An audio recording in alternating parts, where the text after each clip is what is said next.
Fear, it's the one thing that stops most of us in our tracks.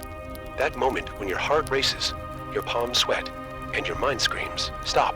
It grips you, making every muscle tense, every breath shallow. It convinces you that stepping forward is dangerous, that staying still is safer. But what if I told you, fear isn't your enemy? What if fear was actually a sign that you're on the edge of something great? It's okay to be afraid, but what's not okay is standing still. Fear was never meant to be a stop sign. It's a signal that you're stepping into something bigger than yourself. A signal that you are alive. A signal that you have something to lose and something incredible to gain. As Isaiah 41:10 says, "Fear not, for I am with you.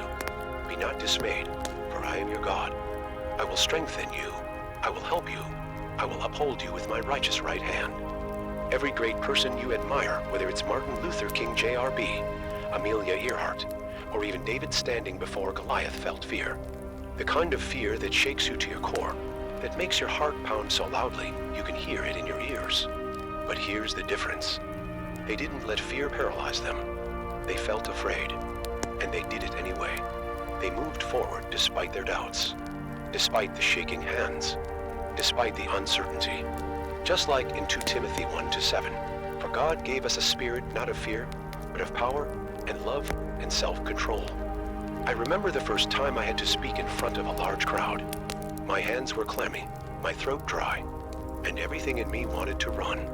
The spotlight hit me, and in that moment, my brain screamed, "You can't do this." But then, I took a deep breath.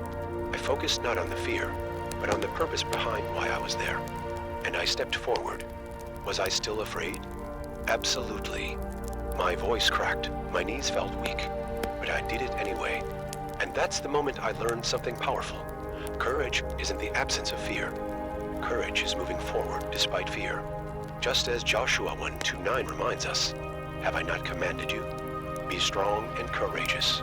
Do not be frightened, and do not be dismayed, for the Lord your God is with you wherever you go." Think about it. The first time you tried to ride a bike, you were afraid of falling. The first time you asked someone out, you were afraid of rejection. The first time you took a leap of faith in your career, you were afraid of failing. And yet, you did it. You fell, you got back up. You stumbled, you learned. And that's what changed everything. As Psalm 56:3 says, "When I am afraid, I put my trust in you." Fear is a feeling, but action is a decision. Fear may be the voice in your head that says, "What if I fail?" But faith is the voice that whispers, "What if I fly?" And the only way to find out? Take the step. Move forward. Don't stand still. Remember Deuteronomy 31:6. Be strong and courageous. Do not fear or be in dread of them, for it is the Lord your God who goes with you. He will not leave you or forsake you. Fear will always be there. It doesn't disappear. It doesn't wait for you to be ready. The people who succeed in life aren't the ones who never feel fear. They're the ones who feel it and push forward anyway. I had a choice once.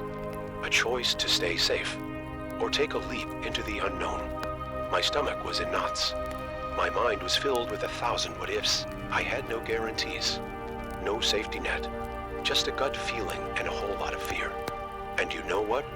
I leaped. And yes, I stumbled. I made mistake. But I kept moving. And looking back, I wouldn't change a thing. Because that fear, that was proof I was doing something meaningful. And I held on to Psalm 34:4. I sought the Lord, and he answered me. He delivered me from all my fears. Fear isn't a wall, it's a door. And on the other side is everything you've ever wanted. Be afraid, and do it anyway. Because as Romans 8:31 says, if God is for us, who can be against us?